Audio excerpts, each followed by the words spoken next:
Hello everyone, welcome to my mini vlog. వర్షాకాలం వచ్చింది, వర్షాలు అయితే బాగా పడుతున్నాయి. ఇంకా నేను మా స్టూడెంట్స్ అస్సలు ఆలస్యం చేయకుండా మా కాలేజ్ ముందున్న చిన్న ప్లేస్లో మేమైతే వెజిటేబుల్స్ని గ్రో చేయడం స్టార్ట్ చేసేసాము. ఇప్పుడున్న జనరేషన్స్కి అయితే ఆకుకూరలు కూరగాయలు ఎలా పండిస్తారో కూడా మినిమం నాలెడ్జే లేదు. ఎప్పుడు చూసినా ఫోన్సే కదా.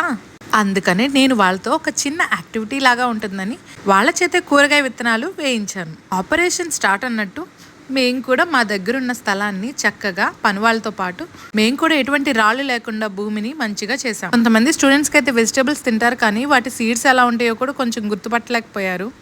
ఇంకా సీడ్స్ తీసుకొచ్చి చూపించాను. కాకరకాయ, బీరకాయ, బెండకాయ, దోసకాయ ఇలా చాలానే వేసామనుకోండి. చిన్న చిన్న గుంతలు తీసుకుని రెండు విత్తనాలు వేసుకుని అలా మా స్టూడెంట్స్ చక్కగా నేర్చుకున్నారు విత్తనాలు వేయడం. ఇలా వాళ్ళ చేత ఫన్ యాక్టివిటీసే కాదు, ఇలా మనం ఫార్మింగ్ కూడా నేర్పిస్తే రేపు వాళ్ళ ఇంటి వెనకాల ఎంత చిన్న ప్లేస్ ఉన్నా వాళ్ళు కూడా ఇలా గ్రో చేసుకుంటారు. వాళ్ళ ఫ్యామిలీకి కూడా వాళ్ళు నేర్పిస్తూ ఉంటారు. అలాగే మా బాయ్స్ నేను గోంగూర విత్తనాలు కూడా వేసేసామన్నమాట.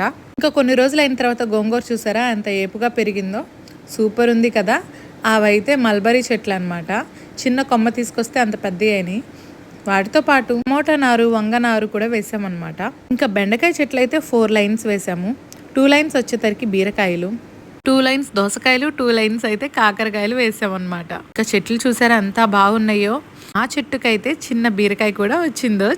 ఇంకా అది చూసాక మా స్టూడెంట్స్ ఇంకా దాని కేర్ తీసుకోవడం ఎక్కువైపోయిందనమాట.